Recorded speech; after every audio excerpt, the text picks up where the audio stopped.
Hi everyone, this is Claire at the Allentown Art Museum, and I'm excited to share with you our newest exhibition, Cutting Edge, Inventive Quilts from the collection of Pat and Arlen Christ. And so this exhibition focuses on unique and unusual 19th century quilts and the stories of creativity behind them. So I wanted to start out by sharing one of my favorites, which is by Maria Herr Mosman, made around 1860 to 1875 in Lancaster County, Pennsylvania. And so one distinctive thing about this quilt is that each block has a unique design. No two are the same.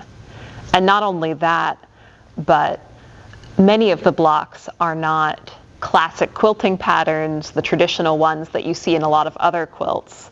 Maria Herr Mosman may have actually been inventing some of her own patterns to make these really quirky and unusual blocks. A couple of my favorites, this one right here has some pinwheels that are kind of cockeyed, asymmetrical. I like that. I find it a little bit sassy or humorous. And Arlen Christ, one of the collectors who loaned to this show, he pointed out to me this inverse basket. So a lot of times in quilts you'll see this motif of the triangles used to make up the body of a basket, and then a handle is put on to make it more recognizable as a basket. But of course here that's been flipped upside down. So again, it's kind of like a quilt joke almost.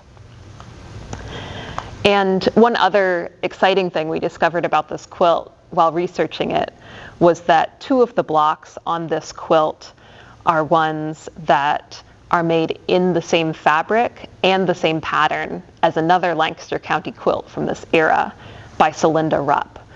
So we have this basket block here, and on Celinda Rupp's quilt, it's the same fabric, just the red and yellow are inverted. That really distinctive blue fabric is there.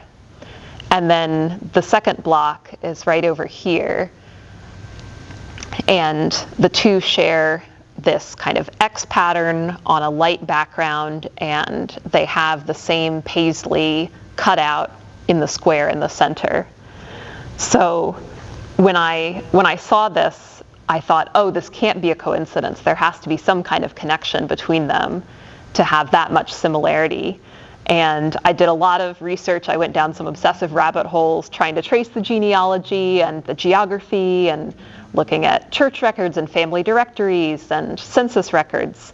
And I wasn't able to find a documented connection between the two. But I think, in this case, the quilt is providing that evidence for us. Both Celinda and Maria were Mennonites, and they were both living in the northern part of Lancaster County. So there must have been some kind of, they must have known each other, socialized, maybe they traded fabrics or even traded blocks back and forth, quilting together. So this is just one of the 33 amazing quilts on view in Cutting Edge, and I invite you to come out here and take a look at it for yourself. We have a special program with the collectors, the Christs, on September 6th, and you'll have a chance to see more of their quilts. And then this exhibition will be on view through October 26th at the Allentown Art Museum.